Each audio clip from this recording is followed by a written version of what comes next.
Une île infestée de serpents, une zone classée secret défense, il existe dans notre planète des zones complètement inaccessibles, soit par limite d'accès, soit parce que jamais personne n'en est revenu. Si t'aimes bien l'idée d'aller mettre tes pieds là où personne n'a encore jamais été, reste bien jusqu'au bout de la vidéo, tu vas voir, le dernier lieu est tout simplement incroyable. Et salut mes petits Vénusiens! Vénus, eh bien c'est une planète totalement inaccessible. Bien qu'assez proche de la nôtre, il y fait 462 degrés Celsius. Même si on considère cette planète comme la jumelle de la Terre, il fait bien trop chaud pour pouvoir s'y rendre. Oh oh, ça promet d'être bien intéressant. J'aime ce côté mystérieux, inaccessible. Mais moi, mon cœur sera toujours accessible pour toi, Cathy. Et toi là, si tu veux connaître la suite de ma grande aventure avec la belle, la douce Cathy, oublie pas de t'abonner.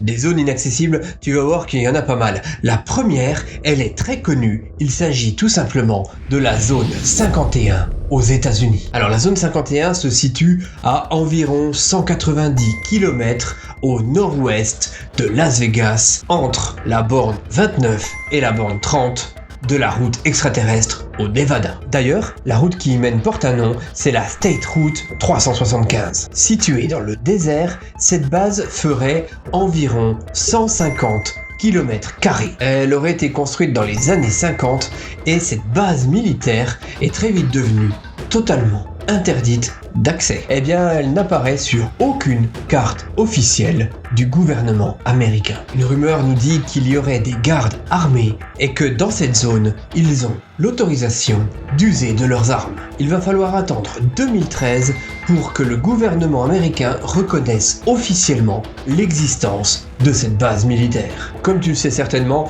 elle alimente beaucoup de théories complotistes sur d'éventuels ovnis et extraterrestres que l'on aurait pu rencontrer. Et petite anecdote plutôt sympa, sur cette base, pas très loin, il y aurait un McDo qui est en forme de vaisseau extraterrestre. Tu pourras même y trouver un musée, un festival et des parades sur le thème des extraterrestres. Et je te le dis maintenant, c'est certainement le seul endroit où tu auras envie d'aller dans cette vidéo. Moi perso, je tiens à la vie. Du coup, bon, je fais mine basse, je passe mon chemin, j'irai voir le Grand Canyon, ça a l'air quand même vachement plus fun.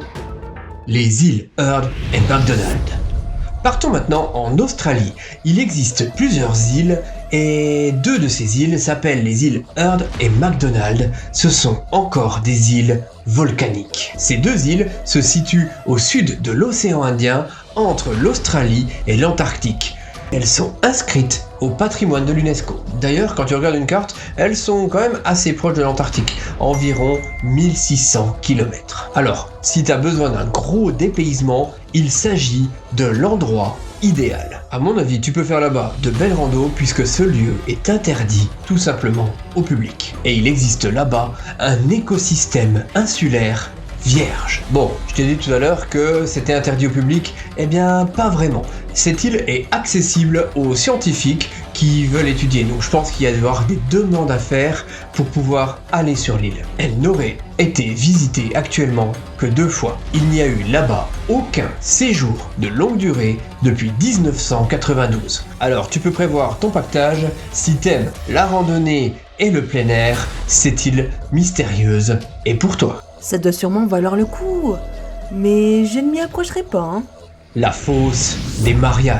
Quel drôle de nom, me diras-tu. Il s'agit tout simplement de la fosse océanique la plus profonde qu'on ait actuellement découvert. Elle se situe dans l'océan Pacifique et fait 10 916 mètres de profondeur. Je sais pas si tu te rends compte ce que ça fait en profondeur, mais regarde simplement sur cette carte la distance que ça peut représenter. Il y a vraiment très peu de personnes qui l'ont vu de leurs yeux actuellement. Le célèbre réalisateur James Cameron est descendu quant à lui à 10 898 mètres de profondeur. Oula, je n'aurais jamais osé descendre aussi bas.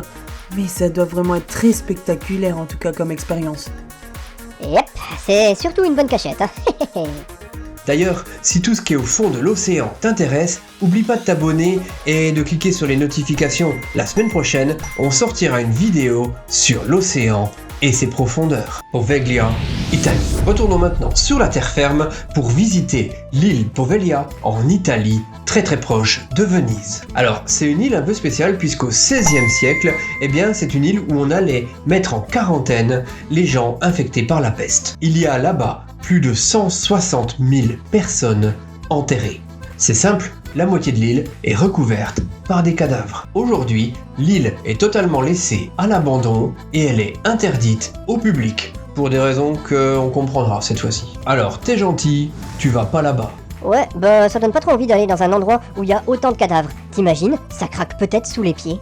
Île de Surtsey, Islande. Partons maintenant sur cette île qui se situe au nord de l'Islande. Cette île est un petit peu spéciale puisqu'elle s'est formée très récemment en 1963. Elle va s'agrandir jusqu'en 1967. Il s'agit là d'un véritable trésor pour la science puisque cette île n'a absolument pas été foulée par le pied de l'homme. C'est un véritable trésor pour la science puisque cette île vierge va être doucement colonisée par les différentes espèces. Aucun touriste n'est autorisé là-bas. Par contre, on peut quand même s'en approcher en bateau ou en avion pour observer les belles plages de cette île. Il n'y a que les scientifiques, les géologues qui peuvent éventuellement y aller pour des recherches. Apparemment, il faisait 1000 degrés Celsius lors de sa formation. L'objectif là-bas est simple, c'est de voir comment la vie va coloniser cette île. D'ailleurs, les premiers colons sur cette île étaient des mouches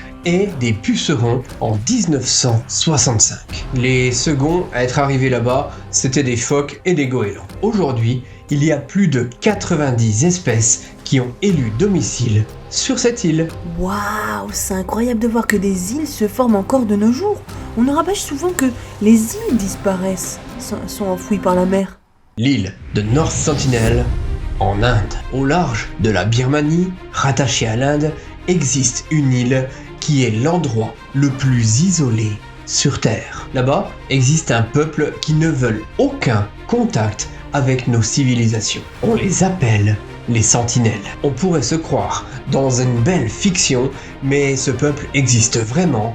Ils ne veulent pas entendre parler de nous, ils ne veulent pas qu'on vienne les déranger, ils sont présents sur cette île depuis maintenant des millénaires, et pour protéger leur culture, leur peuple, ils n'hésiteront pas à utiliser la violence. Alors il y a bien des tentatives qui ont été faites pour nouer des contacts avec eux, mais ils ne veulent rien savoir, ils ne veulent tout simplement pas de toi. Il y a eu tout de même pas mal de drames sur cette île pour des petits malins qui ont voulu s'y imposer, et l'Inde a décidé tout simplement de fermer l'île au public.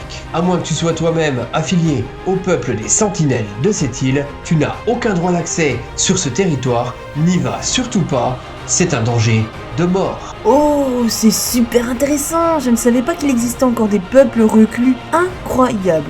J'avoue, ça peut être le bon plan pour se cacher de nos civilisations. Bon, il faut encore pouvoir se faire accepter par les sentinelles et éviter d'être décapité au hasard. Le Svalbard Global Seed Vault, Norvège. Au cœur de l'archipel de Svalbard se trouve un sanctuaire végétal. Cette fois-ci, je te parle d'un coffre-fort des semences de notre monde. On pourrait l'appeler l'arche de Noé végétale. Ce sanctuaire, qui a été créé en 2008, a été creusé dans le flanc d'une montagne et descend à 120 mètres de profondeur.